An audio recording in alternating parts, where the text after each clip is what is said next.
I do think it's interesting that we have so many companies across so many different sorts in the world of technology coming together on this issue. Is it about the progeny of these companies that Intel, that Andy Grove was, famously, that Sergey Brin, that we know so many companies came from immigrants, or is it about the way businesses are happening today?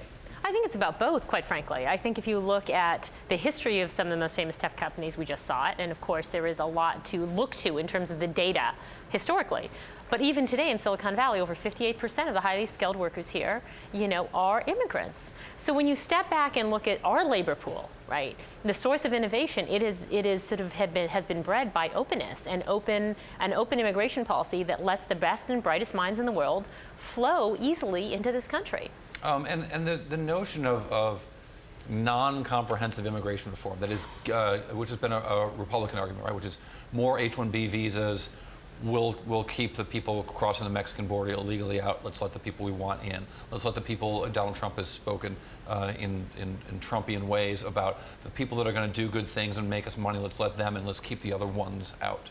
Well, of course, I mean, it's easy to say that in theory, but in practice, these are very broad brush strokes, when in fact, there's very little data to suggest that U.S. terrorism has been founded by the companies and by the countries that are, whose people are being kept out.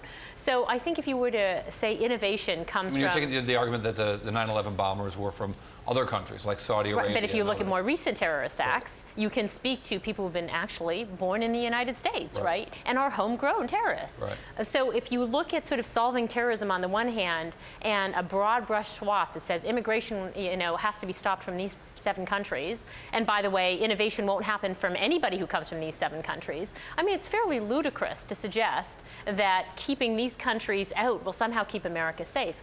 The converse is not true, which is when you create broad policies that keep out innovation, right? And us from accepting the smartest and brightest people in the world who are willing to come and build companies here on which the entire U.S. economy will prosper, there's a large argument in favor and very little data to suggest that any of the people here are responsible for the recent acts of terrorism that we've seen. John Doerr from Kleiner has been saying for at least 15 years we should staple a green card to every single degree coming out of Stanford because we want those people to start companies here, not take them back to China, wherever else they might have come from to get that education. Absolutely. I mean, I think one of the ironies in all of this is Donald Trump talks about being pro-business and about making America great again. One of the ways to make the American economy great is to have great companies started here.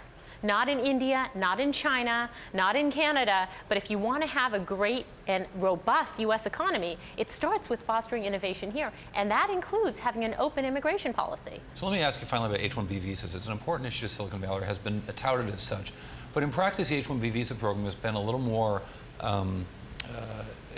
abusive is too strong, but there have been certain companies that have cobbled together lots of H-1B visa programs. Some people have complained that those people can't actually go around and find other jobs because their ability to live in this country is basically stapled to their ID card, where they can't leave and go somewhere else and pursue gainful employment elsewhere.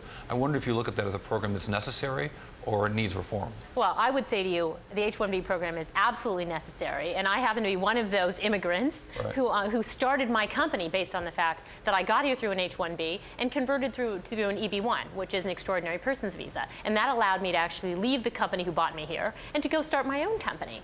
So, in companies large and small, my company is much, much smaller than Google and benefits from H-1Bs. So I don't think it's a case where H-1Bs go disproportionately only to the large companies.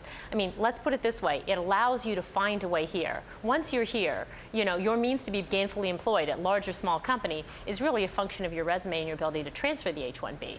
And there are very proper and well-used procedures for doing that between companies. So I don't think it's the case where the H-1B is a red herring that's gobbled up only by large companies. I think you will find that in every Silicon Valley company, large and small, there is 1 or 2 H-1B beneficiaries to be found.